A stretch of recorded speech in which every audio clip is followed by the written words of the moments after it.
GT நாயுடுடைய கதை நீங்க அவருடைய வரலாறு கேள்விப்பட்டிருப்பீங்க. படமா கூட வரப்போதுங்கிறாங்க.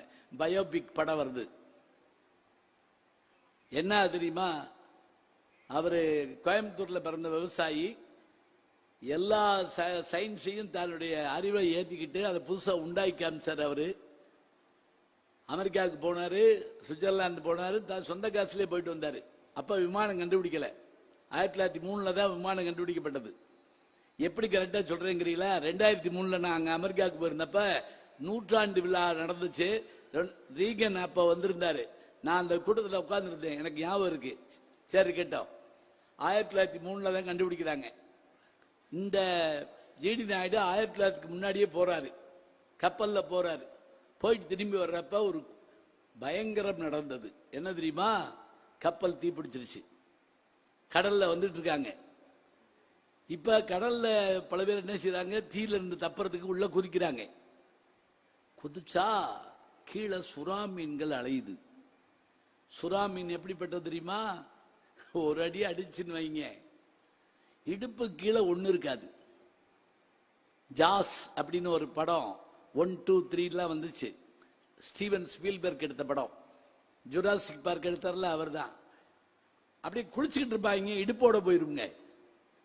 அதுதான் சுறா மீன். ஒரு சொட்டு ரத்தத்தை தண்ணியில விட்டீங்கன்னா 14 நாட்டிகள் மைல்ல இருந்து வந்து ஒடிவாந்துருமா. நாட்டிகள்ங்கிறது கடல் மைலோட அளவு வந்துருமா. கீழே குதிக்கிறவனெல்லாம் அது அடிச்சு தின்னுகிட்டு இருக்குங்க. எது? சுறா மீன். இப்ப ஜிடி நாயுடு யோசிக்கிறார். 2 சாய்ஸ் தான். நெருப்புல சாகிறதா, நீர்ல குதிச்சு மீன் வாயில சாகிறதா. யோசிச்சு பார்த்தார். நெருப்பு ரொம்ப சுடும், தண்ணியிலே குதிச்சிருவோம் அப்படின்னு குதிச்சுட்டாருங்க. குதிச்சா இவரை சுத்தி சுத்தி இருக்கக்கூடிய ஆளுகளை எல்லாம் அந்த மீன் பிடிச்சு அடிச்சு சாப்பிடுது. இவரை சாப்பிடலங்க. இவர் மேந்துகிட்டே இருக்காரு. அப்பதான் அவன் யோசிச்சாராம், அவர் வாழ்நாளெல்லாம் புலால் உணவு சாப்பிடாதவர். யாரு? ஜிடி நாயுடு. நான் வச்சு சாப்பிட மாட்டார். அவர் மனசுக்குள்ள ஒண்ணு ஓடிச்சான். திருவள்ளுவன் சொன்னான்ல, எவனொருவன் வாழ்நாளெல்லாம் புலால் சாப்பிடாமல் இருக்கிறானோ அவனை உலகத்தின் உயிர்களெல்லாம் கைகூப்பி வணங்கும்.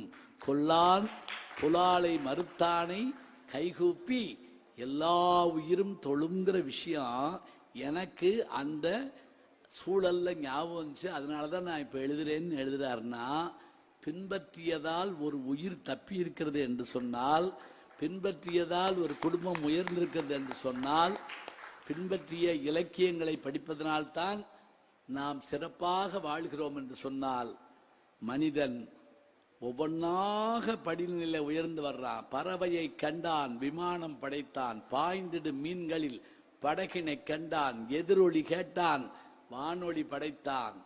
என்னனை கண்டான், பணந்தனை படைத்தான். ஒரு கேள்வி கேட்பார்.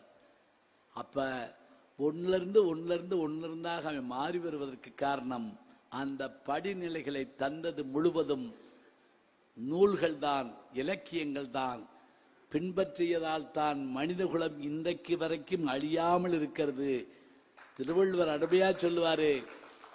பஸ்ல போயிட்டு இருக்கோம், திடீர்னு யாராவது அடிபட்டா சடக்குன்னு பிரேக் போட்டு அடிபட்டு விழுந்து ரத்த வெள்ளத்துல மிதந்தா சில பேர் கெடியாரத்தை பார்ப்பேன், இந்நேரம் படம் போட்டிருப்பாங்க, போச்சு போ அப்படிமா.